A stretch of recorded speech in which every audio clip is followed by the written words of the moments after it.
This congressional conversation is sponsored by AARP Nevada. Visit our website at aarp.org/NV.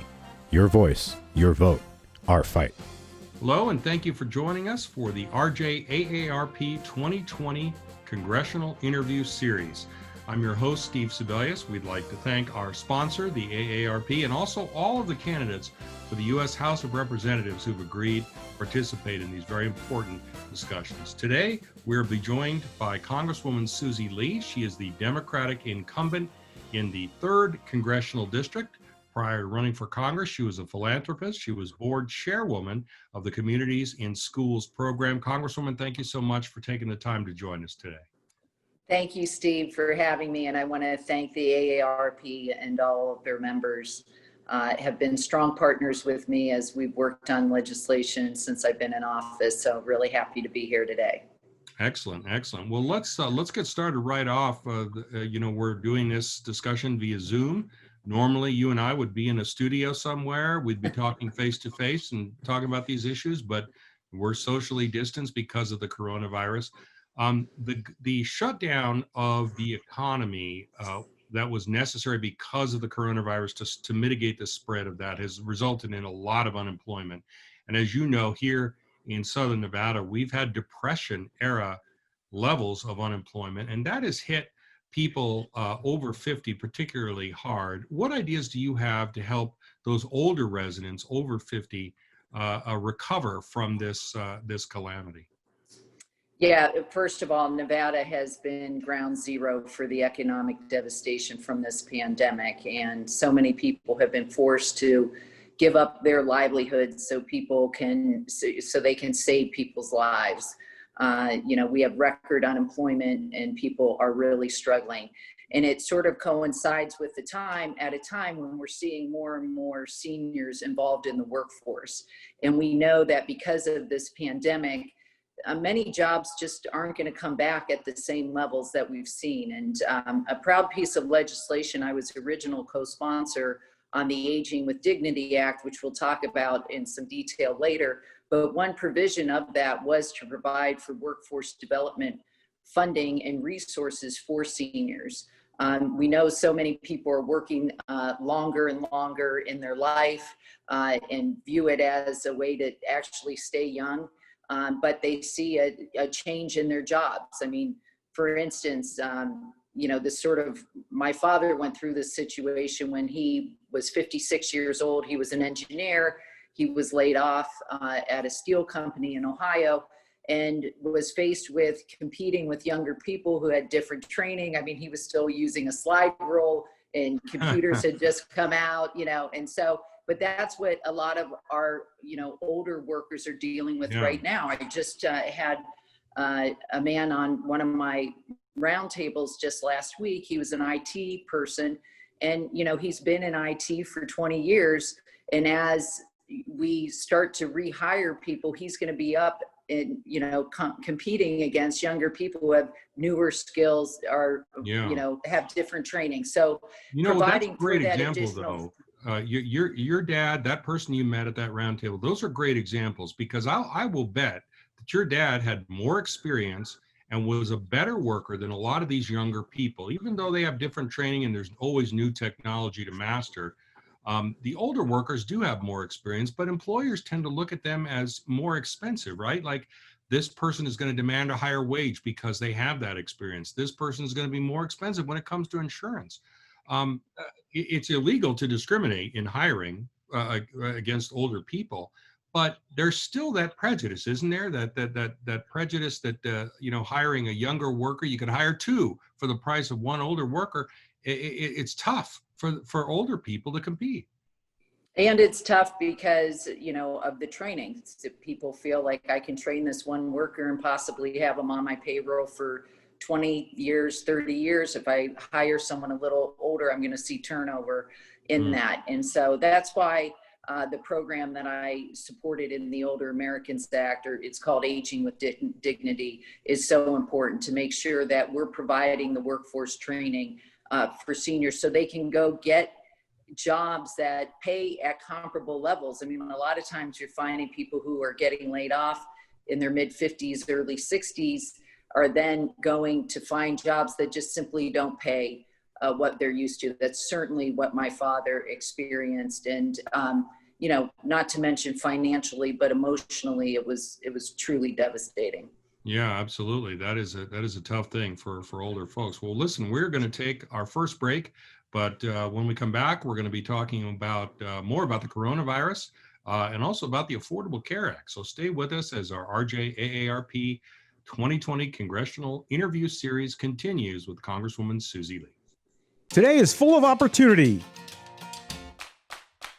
to connect with others, grow as a community, and even improve lives. And AARP is in Nevada, helping to make it all happen, with resources to help you steer clear of fraud, helping to make our community accessible for all, and fun and educational events all over our state. Because AARP has real value for you, your family, and for everyone in Nevada. So let's take on today together. Learn more at facebook.com/AARPNV. Welcome back to the Review Journal AARP 2020 Congressional Interview Series. We're speaking with Congresswoman Susie Lee. She's the Democratic incumbent in the all-important and very closely divided 3rd Congressional District here in Southern Nevada. Congresswoman, we've been told, we're not going to get back to normal until there is a coronavirus vaccine. We are hearing different things about the procedure for approving that vaccine. The news broke earlier today that the FDA has adopted rules that make it very unlikely that a vaccine will come before the election, although the administration was pushing for that. What can you tell us about the development of the vaccine? Older people are likely going to be among the first to get the vaccine because they're more susceptible to the coronavirus. So I imagine they're very curious about the procedures, the safety. What do you tell people when they ask? Well, listen, I, like everyone else, want to see this pandemic come to an end. And first and foremost, there's this project called Project Warp Speed, which was funded through the CARES Act, basically getting additional funding into vaccine development. Reports have been out lately that this process of approving it has become highly politicized. And I worry that it will have an impact on the reputation of our public health. Our CDC and FDA have had unblemished reputations in terms of supporting the safety of Americans. And so I'm just worried that that's becoming politicized. But a vaccine's in the works. We don't know when there's going to be an announcement. But the bottom line is, even with a vaccine, is this going to be a vaccine like one you get for mumps, where you're 100% protected from getting it? Or is it, where you, from other flu shots, where you have a 50% reduction in a chance of getting it, or that the symptoms just aren't as severe? And so there's a lot of uncertainty around this vaccine. And obviously we're in a hurry to get it developed. But most importantly, we would be so far along in this pandemic in terms of beating it if people from the very beginning and consistently have practiced the CDC guidelines of wearing masks, social distancing, washing your hands. First of all, people think that wearing your mask is really to protect you. It's actually to protect other people. You have a greater probability of reducing the spread by wearing a mask. Rather, if you're wearing it and someone else is not, and they're infected, you have a lower chance of getting it. So this is really about a collective effort, and it's wearing these masks to protect all of us so that we all can get on our feet. We all want our children to go back to school. We all need our businesses to open up. And so I just implore everyone, and I know many people who are listening today have practiced that, but to continue to do that. And in the meantime, I'll push to make sure we have transparency and clarity around the vaccine development. But I, like many people, am rooting for its success. I hope that it is done in a scientific manner and we can trust the safety of it. And more importantly, that people actually do it. That take advantage of it when it is available. Absolutely, that is good advice. Let's talk about the Affordable Care Act.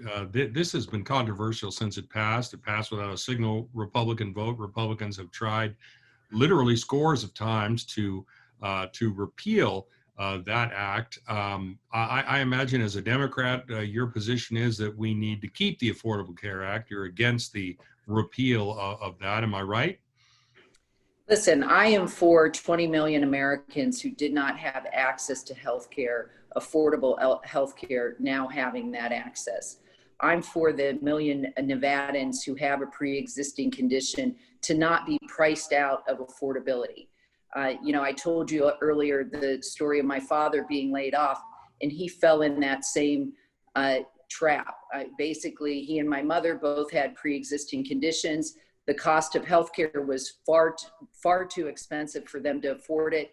My mother suffered a heart attack, went into the hospital. They almost lost their house because of the cost of their hospital stay, which, by the way, what was charged to the 65, she had a heart attack literally 1 month before she qualified for Medicare. But the point is that the hospital would have charged this senior couple 3 times the amount they would have charged an insurance company. So no family ever should have to make that decision and should ever, not go get care because they're afraid of the cost of getting that care.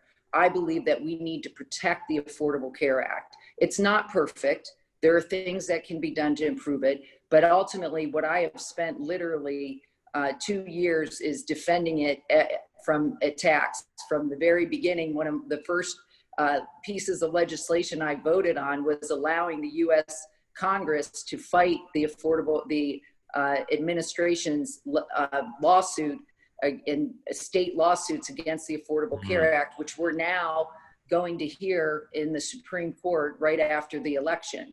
And so, it's so incredibly important, but we have so many families here who rely on that. It opened up access for many people who could not afford healthcare previously. All right. Well, we will take another break, but when we come back, we're going to be talking about some important programs, Social Security, Medicare, and other programs like that. So stick with us as our RJAARP 2020 Congressional Interview Series continues right after this. Today is full of opportunity to connect with others, grow as a community, and even improve lives. And AARP is in Nevada, helping to make it all happen, with resources to help you steer clear of fraud, helping to make our community accessible for all, and fun and educational events all over our state. Because AARP has real value for you, your family, and for everyone in Nevada. So let's take on today together. Learn more at facebook.com/AARPNV. Welcome back to the RJAARP 2020 Congressional Interview Series. We're speaking with Congresswoman Susie Lee. She is the Democratic incumbent running for re-election in the 3rd Congressional District here in Southern Nevada. Congresswoman, the Social Security system has been called by some, your colleague Dina Titus among them, one of the most successful social programs in the history, certainly of the country, if not the world. There have been a lot of proposals about how to extend the longevity of that program. We keep hearing that it's going to run out of money. It won't be able to provide benefits at the level that it does now. One of those ideas, right off the top, I want to get your thoughts about this, is to either partially or fully privatize that system by taking some of the money that comes in through taxes and putting it into the stock market and paying returns out of that. What do you think of that idea as a concept? Well, listen, first of all, Social Security is so important to 50 million seniors, 10 million Americans with disabilities, their sole source of income. And yes, unfortunately, so many times in the U.S. government, change will happen when it becomes a crisis level, honestly. But I believe what I believe is that the benefits that seniors get and people with disabilities from Social Security should not be cut. They should either stay the same, increase with COLA, but we need to obviously find sources of revenues.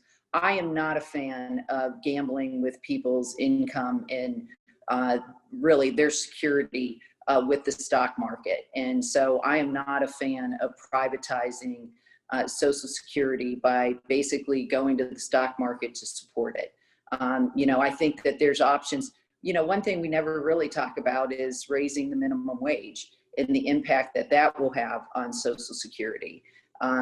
Because so many of our lowest income Americans, are basically relying on Social Security. So if they can have an increase in salary in the beginning and pay into it, it will obviously help. It's not going to, eliminate the imbalance, but will help it. I think we need to look at progressive options for how we manage this, but I certainly don't believe privatizing it is the answer. Yeah, you know what? You're absolutely right. You are the only person in our interview series so far to link that issue, the minimum wage, to Social Security in terms of people paying in at a higher rate earlier in terms of extending the program. Although I think you're going to get a little pushback from the Nevada gambling industry for equating them with the stock market. That might not, you may get a phone call That's right. after this airs. So the most recent estimates show that the Social Security trust funds will be exhausted by 2035. That's the most recent date. It's a moving target, that date. But some people say those estimates are too optimistic because, as we talked about earlier in the broadcast, people are out of work. They're not paying into the system now at minimum wage or any wage because they've lost their job and they've been furloughed or laid off, and they're looking for work. What ideas do you have, and we'll talk about some specifics later, but to stabilize the funding for Social Security going forward, given that may be a looming deadline for you? Well, several years ago, there was a bipartisan commission that was formed to look at funding for Social Security, and they had come up with some options for doing that.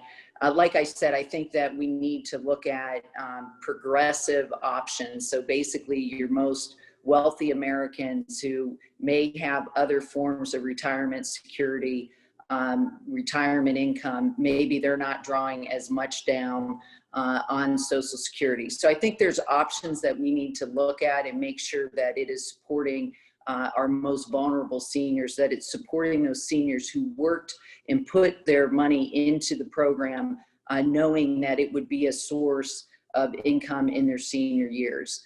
But there's several options out there. I think that looking at them one by one, rather than I like to look at things comprehensively as a package. And so, but this is going to be something that we'll get to a critical point, especially, we haven't talked about the HEROES Act and what has happened with the pandemic negotiations, but the impact, when you start to think of the domino impact of not providing Americans with another relief package, which I found the president's decision today just so disheartening. I felt like we actually were pretty close to a bipartisan agreement. But when you think about what it's going to mean for Americans who are going to be out of jobs for longer, the support that we're getting for our state and local governments, for Medicaid, I'm just really worried. And that's why I'm going to continue to work. As you know, I'm in the Problem Solvers Caucus, half Democrats, half Republicans. We actually put together a package that was the basis for the renewed negotiations. And so we're not giving up because, as you know, this has far-reaching ramifications that we have I don't even think we even have the understanding of what it will mean. Yeah, well, we will actually go through this, look fairly comprehensively at it. So I'm glad you said that that's the way you prefer to do it. So that's the way we prefer to do it here as well. So we will do that after we take our next break in our RJAARP 2020 Congressional Interview Series. We'll be right back right after this. Today is full of opportunity to connect with others, grow as a community, and even improve lives. And AARP is in Nevada, helping to make it all happen, with resources to help you steer clear of fraud, helping to make our community accessible for all, and fun and educational events all over our state. Because AARP has real value for you, your family, and for everyone in Nevada. So let's take on today together. Learn more at facebook.com/AARPNV.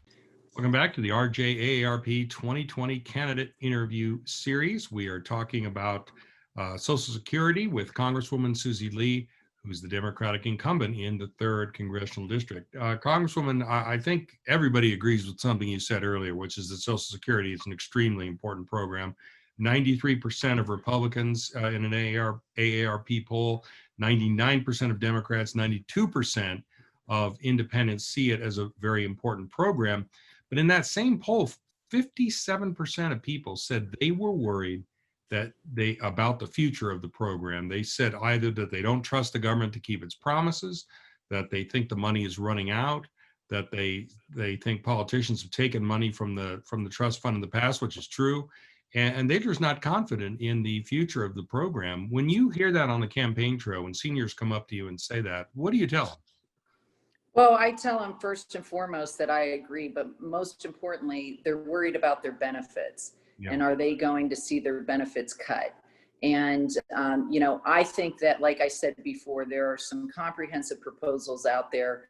Most importantly, we need to make sure we're supporting our most vulnerable seniors and that they have the ability to retire in dignity, and especially when Social Security becomes their sole source of income. We can talk about tax credits, we could talk about caregiver credits. I mean, there's proposals out there for how we can extend Social Security, but most importantly, we need to protect the trust fund too, and make sure that it is only being used for Social Security payments. And but it's incredibly important. But I think most importantly, people need to know that often when you get into these situations, everyone's like, well, let's just go to the stock market. Let's invest this money. We can get additional earnings. High earnings bring higher risk.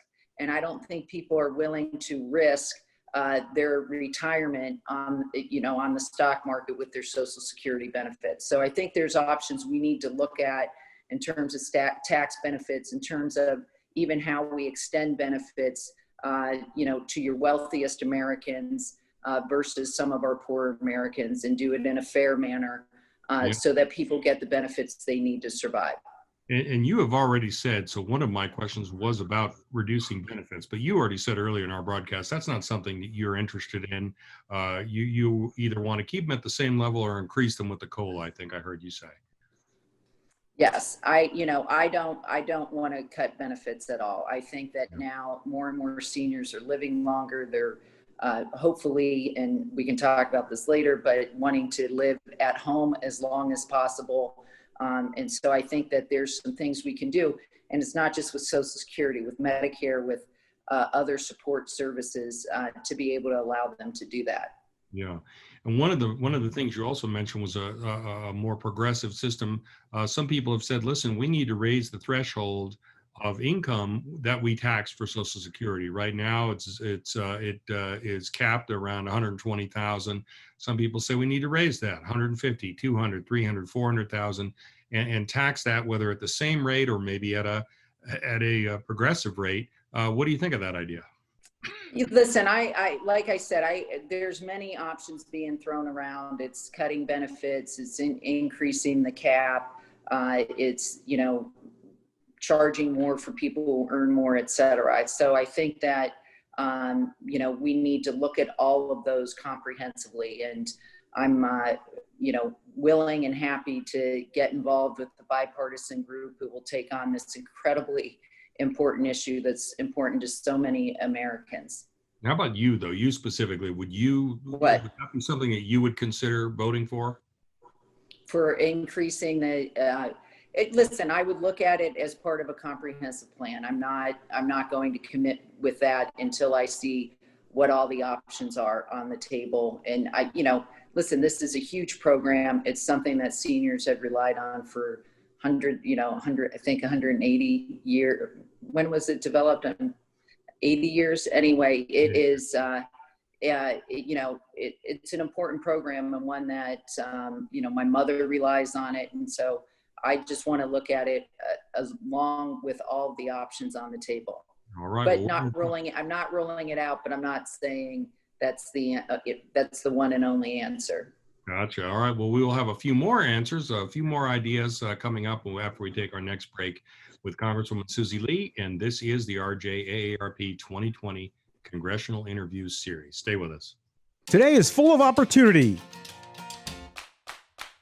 to connect with others, grow as a community, and even improve lives. And ARP is in Nevada, helping to make it all happen, with resources to help you steer clear of fraud, helping to make our community accessible for all, and fun and educational events all over our state, because ARP has real value for you, your family, and for everyone in Nevada. So let's take on today together. Learn more at facebook.com/AARPNV. Welcome back to our RJAARP 2020 Congressional Interview Series. We're speaking with Congresswoman Susie Lee. She is a member of the Problem Solvers Caucus in Congress and the representative from Nevada's 3rd Congressional District. So, Congresswoman, we were discussing some ideas about lengthening the lifetime of Social Security.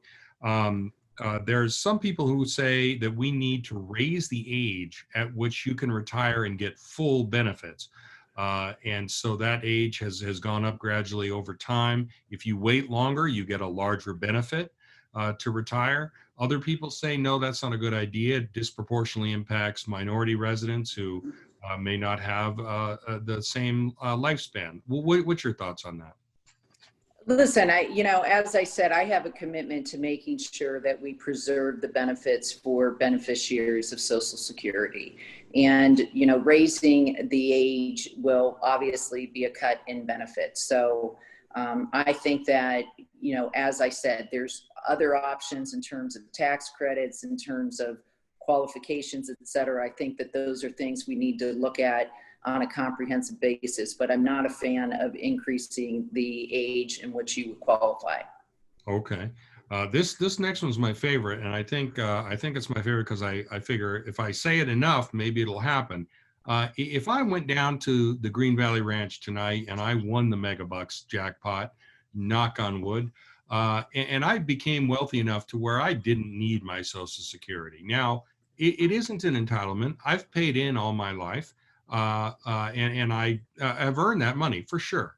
But if I don't need it, isn't it a better idea to say, look, we're going to put a means test. If you're wealthy enough at this level where you don't need the benefits, we're going to give those benefits to somebody who doesn't need it, who wasn't either as lucky or as hardworking for whatever reason, who needs that in their benefit. The average benefit in the state of Nevada, I'm told, is $1,400. That's not a whole lot of money. What do you think of that? Is a means test appropriate? Listen, I've never liked legislation that changes the rules in the middle of the game. Mm-hmm. And, so many Americans have put into Social Security or were planning their retirement based on whatever their monthly payment is. And, who is it for me to say you do or do not deserve it? I do think that we need to look at progressive solutions where people who do not need it as much maybe don't get as much. But I don't think I think anything we do with Social Security, which is why it's important to start now, should be done on a gradual basis, because so many people, this is the lifeline for so many seniors in our country. And so having, a snap the finger, make a change is not going to be, it's just not going to work for many Americans. So I think we need to get on this issue immediately and start making some of these determinations. Yeah. All right. Sounds good. Well, we are going to leave the discussion on Social Security, and we're going to take up another very big program in America, and that's Medicare, right after this break, and as our RJAARP 2020 Congressional Interview Series continues right after this. Today is full of opportunity to connect with others, grow as a community, and even improve lives. And ARP is in Nevada, helping to make it all happen, with resources to help you steer clear of fraud, helping to make our community accessible for all, and fun and educational events all over our state, because ARP has real value for you, your family, and for everyone in Nevada. So let's take on today together. Learn more at facebook.com/AARPNV. Welcome back to our RJ, AARP 2020 Congressional Interview Series. We're speaking with Congresswoman Susie Lee of the 3rd Congressional District. Congresswoman, I note in the political ads against you, people are trying to morph you into Nevada's version of Nancy Pelosi. But I don't know if that's going to be an easy task. You are a moderate on many issues, including the issue of extending Medicare to every person in America. Bernie Sanders proposed it in 2016. He was an outlier. In 2018, more people were in favor of that idea, but you have never been in favor of that idea, and you still aren't. Is that right? Yeah, listen, I think that we all need to recognize, and first of all, thank you for recognizing, really, I've worked hard to work across the aisle with people of other party, of the Republican Party, and I'm happy that I was endorsed by the RJ just recently, but also recognized by the U.S. Chamber and the Lugar Center for my bipartisanship. And so it is important for me to continue to work on these issues, and healthcare and affordability is certainly one of them. And listen, I mean, Medicare for All is a term that gets thrown around. I do think that we need to look at options to make healthcare more affordable, perhaps a public option that people would have, but people who have their private healthcare, who like their private healthcare, should be able to keep it. But we also should continue to work, right now, all we're doing is basically protecting the Affordable Care Act for so many people. But right now, people need to have access to affordable options. And that's why it's been so important for us to fight the onslaught of every attempt that's been made to repeal protections for people with pre-existing conditions. It's, look around, it's you, your family, someone, 1 out of 2 of us have a pre-existing condition, and basically having those protections is so important. Yeah. In terms of that public option, I have heard people say if there's a public option under the Affordable Care Act, that will spell the end of private insurance. I'm not sure exactly how that works, but is that a concern for you at all? Listen, I think that, again, I think our ultimate goal is looking at how we reduce the cost of healthcare. And one thing I want to, talk about, especially as you talk about Medicare, I think we're going to talk about nursing homes later, is looking at what we value in healthcare and what type of care we value and how we incentivize people to access healthcare. And when we make it so incredibly unaffordable where people are afraid to go get preventive healthcare, they end up accessing healthcare at the most expensive time when they are in the most trouble. And so I think when we look at options like, improving the Affordable Care Act, I'm not in favor of repealing it. And we look at, how we deal with Medicare, what are we incentivizing people to do? And how are we getting the quality of care up for individuals at the lowest cost? And one of the things I just want to throw out with coronavirus and this pandemic, now that we're on Zoom, telehealth has become an incredibly important part of our healthcare delivery, and something that was not really done until it was out of necessity. As you know, I'm a member of the Veterans Affairs Committee, also the chairwoman of the Technology Modernization Health Record Subcommittee, and we've seen 1,000% increase in terms of veterans being able to access healthcare via telehealth.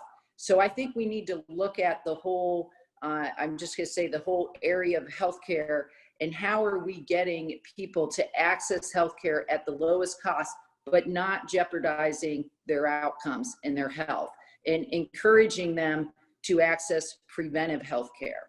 Yeah, well, it's funny you should mention that. I just had a telehealth appointment before I spoke with you today. And so this is a much better conversation, by the way. I just need to say that. Do you? I had an in-person one. Your colleagues, Dina Titus and Congressman Stephen Horsford, have advocated that Medicare should be able to negotiate use its purchasing power for lower prescription drug prices. Congressman Absolutely. even told me that the savings from doing that will allow us to expand the program. So sounds like you're in favor of that. Oh, absolutely. First of all, being on the Veterans Affairs Committee and looking at what the VHA does, they negotiate for healthcare prices, but you look around, I mean, to think about, it would be $369 billion over the next 10 years in savings. And that's why I was a proud co-sponsor, and I voted for the Lower Drug Costs Now Act. This was the Elijah Cummings Prescription Drug Act, which had some major provisions in it. One of them being allowing Medicare to negotiate for prescription drug prices, but also applying those prices to private companies. When you think about insulin's been around for 100 years, but yet we've seen 1,000% increase in the price of insulin over the last decade. And so we have to do something to control the incredible increases in prices that we're seeing across this country. One thing that was an important piece of that act also was the $2,000 cap on expenditures for prescription drugs for Medicare recipients. So many important pieces of that legislation, bringing the cost of prescription drugs down, which is so important to so many Americans who, are forced to either make the tough decision to not take the full dose, which has its own health ramifications, or forego it completely. So that's why this was such an important piece of legislation. Unfortunately, it's sitting on Mitch McConnell's desk, like so many pieces of legislation we passed this Congress. Yeah. And it was bipartisan. It did receive some Republican votes. All right. Well, we are going to take another break, but when we come back, we're going to talk a little bit more about Medicare, but also, as the Congresswoman has indicated, about nursing homes and that type of care. So stay with us as our RJAARP 2020 Congressional Interview Series continues right after this. Today is full of opportunity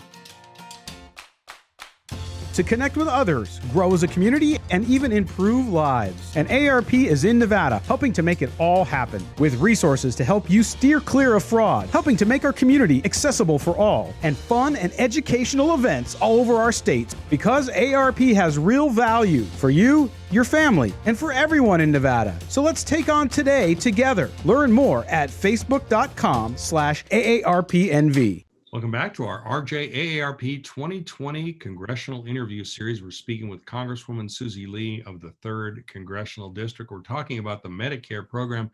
One question I wanted to ask you, Congresswoman, is this. I was surprised when I first learned that the Medicare program does not cover dental procedures. I subsequently learned it doesn't cover things such as eye exams for prescription glasses, routine foot care, which is so important to people who suffer from diabetes, or fittings for hearing aids. Shouldn't the Medicare program cover those things? Those things seem to be things that seniors definitely need. Absolutely.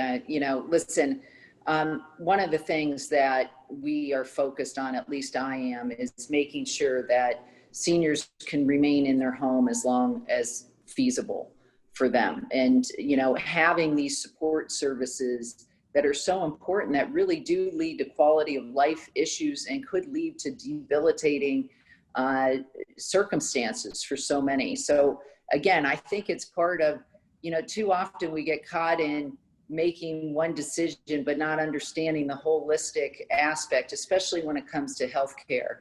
And providing these services, to me, are they're a preventative form of healthcare, and they're important to making sure that our senior population can continue to age in the dignity and the security of their own home, and not be institutionalized too soon. Yeah, and that's a good segue. Let's talk about that. We can talk about nursing homes in a second, but before we do that, there are a lot of people who say, look, we need to have programs and support so that if a elder parent wants to stay in their own home or live with their family, that they have the support that they need to be able to do that. What do you think can be done on that front to keep folks in their own homes or to help them stay with relatives so that they don't have to go to a nursing home in the first place? Yeah, listen, this was an important part of the Aging with Dignity Act, of which I was an original co-sponsor. It passed in this Congress. Important piece of legislation because it was basically a reauthorization of the Older Americans Act, except we took some major steps to make sure that we have the support services in place so that seniors can age with their families in their homes. I mean, this is something, especially now, that we've seen with this pandemic, and it's impacted me personally. My mother has dementia, was in an assisted living facility, came up 20 cases in that facility, and we literally were forced to make the decision to pull her out, and she is now living with my brother in his house. And so this is something that's going to be so incredibly important.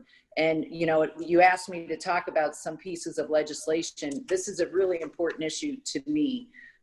First of all, knowing, you know, demographically, we're going to see more and more people enter their senior years. You know, my experience with my own parents and family and friends, people want to remain home in their own home as long as possible. And as I talked to you, we need to incentivize them to do that. And it comes with what type of support we're offering. And that's why I was a proud sponsor of the Direct Care Opportunity Act, which basically provides for the resources and training for direct care workers. But also as part of the Aging with Dignity Act, part of the Aging with Dignity Act was providing those support services, food, social services, respite care, so that people can have that support as they try to take care of their parents or elderly neighbors, friends. And so I think it was an important change in this act, and I'm very proud of it. Absolutely. Well, we will take our final break, and we'll be back with more in our RJAARP 2020 Congressional Interview Series. Stay with us. Today is full of opportunity to connect with others, grow as a community, and even improve lives. And AARP is in Nevada, helping to make it all happen, with resources to help you steer clear of fraud, helping to make our community accessible for all, and fun and educational events all over our state. Because AARP has real value for you, your family, and for everyone in Nevada. So let's take on today together. Learn more at facebook.com/AARPNV. Welcome back to our RJAARP 2020 Congressional Interview Series. We're talking with Congresswoman Susie Lee, the Democratic incumbent in the 3rd Congressional District. You were talking just before the break about a situation that I think faces a lot of families, and that is the coronavirus and nursing homes. That a lot of these nursing homes have been epicenters for outbreaks, and a lot of people have pulled their parents out, in some cases not realizing that that may have implications for the insurance coverage, whether or not they could go back in once the crisis abates, and all of that. What do you think Congress ought to do with respect to nursing homes and COVID? Should there be more PPE supply? How should Congress handle that situation? Well, listen, I think first and foremost, we need to ensure the safety of the patients of nursing homes and transparency around what's happening within the nursing homes. Many states, in the beginning, that seems like so long ago, but we didn't even have a reporting mechanism for tracking, cases within a nursing home, nor did they have the testing that was available for their workers. I think, first of all, just number one, the pandemic obviously having an impact on so many seniors, obviously in nursing home, but to me, it's also, it reflects the tough issues of running a nursing home. And, first of all, many of the employees are lower paid employees. They're accessing, they're traveling, they're going from multiple nursing homes. So basically it's not just PPE just for your nursing home, but for all of them. I think there needed to be more robust testing early on, making sure that we were preventing the spread, and also, of course, the practices within the nursing home.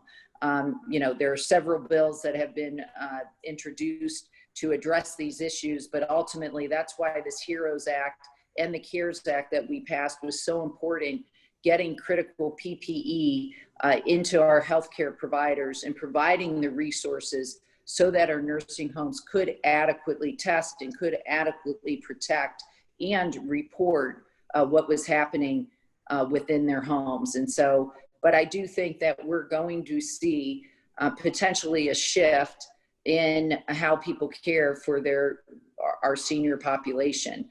And but I do think that it illuminated the need and it's a tough situation because nursing homes get such little Medicare reimbursement or Medicaid. Most of a lot of people are there on Medicaid, so they're literally on a shoestring budget. And so that's why providing those extra resources in these bills is so important. Yeah, and it's also, I mean, it's got to be a wrenching decision all the way around. Not only for the senior who's, going there and is scared and not sure what's going to happen, but also for the family. There's guilt and they're not sure what to do. Then COVID comes along and it turns out to be a big problem. Yeah, listen, this was a decision. I'm one of 8 kids, so imagine us. We had Zoom calls like this. So it was a very heated conversation. You're dealing with the care of your parent. You want to make sure that they have the best care possible. But to me, it was also the emotional toll as well. Being isolated in a facility also takes its toll on the patients as well. And so, another piece that was provided in this legislation is allowing for, the broadband, allowing for access so that people have ways to communicate other than in person, which, so many people went so long without seeing their loved ones. It was just really an awful time, and it's still happening. Yeah, and that can make a very big difference, is seeing somebody's face. Well, Congresswoman, that's all the time we have for our interview today. Thank you so much for taking the time to do that and for agreeing to participate. We really do appreciate it. All right. Thank you, Steve. And thanks to AARP and the RJ for hosting me. I appreciate it. Have a good day. And I echo that. Thanks to our sponsor for the AARP. You can keep up to date on all the 2020 political news on our website, www.reviewjournal.com, or you can use our mobile app. Till next time, for the Review Journal, I'm Steve Sebelius.